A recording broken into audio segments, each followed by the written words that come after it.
সাবেক রাষ্ট্রপতি অধ্যাপক একিউএম বদরুদ্দোজা চৌধুরীর প্রথম মৃত্যুবার্ষিকী আজ। তিনি ২০২৪ সালের এই দিনে ৯৪ বছর বয়সে ইন্তেকাল করেন।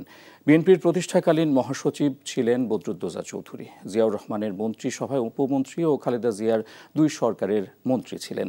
বদরুদ্দোজা চৌধুরী চিকিৎসা বিজ্ঞানে দেশের একজন শীর্ষস্থানীয় অধ্যাপক ও বিশেষজ্ঞ চিকিৎসক। তিনি স্বাধীনতা পুরস্কার প্রাপ্ত ও বহু গ্রন্থের প্রণেতা। বদরুদ্দোজা চৌধুরী ২০০১ সালের ১৪ নভেম্বর বাংলাদেশের রাষ্ট্রপতি নির্বাচিত হন এবং রাজনৈতিক কারণে ২০০২ সালের ২১ জুন রাষ্ট্রপতির পদ থেকে ইস্তফা দেন। ২০০৪ সালের ৮ মে তিনি বিকল্পধারা বাংলাদেশ নামে ভিন্ন ধারার একটি রাজনৈতিক দল প্রতিষ্ঠা করেন।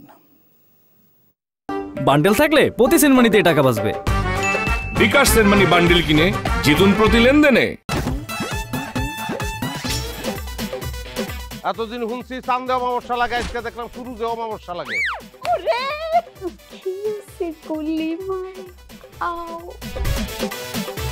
আপনার নামটা? আমার নাম লাবণ্য। এটা ধরেন। এইটা কি? চলে মানে আংটি। ভয় পেলে নাকি সিরিয়াস?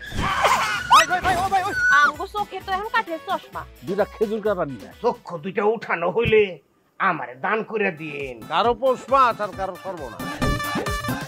নাই রে নাই, আমার বাপে নাই। এই হারামজাদা, হাতে কি গ্রামের মাসে তোর আটকা জলিল কর। আমার ঘরে তিনটা বউ এতিম হয়ে যেতাম। বস্তালা আবার ঢুকা। এই